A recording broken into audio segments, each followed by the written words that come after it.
How to delete AliExpress account. Open your AliExpress app. Here we go.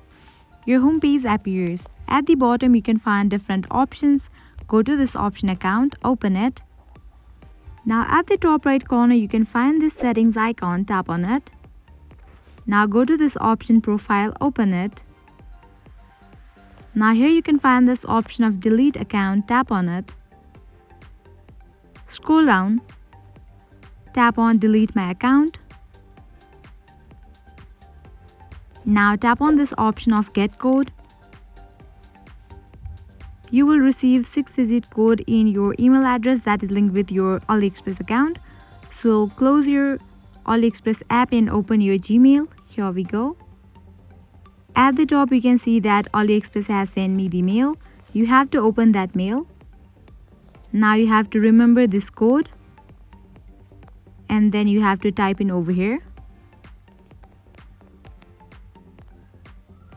After you are done, tap on verify. Now you will get this option of don't delete and delete account. Tap on this option delete account.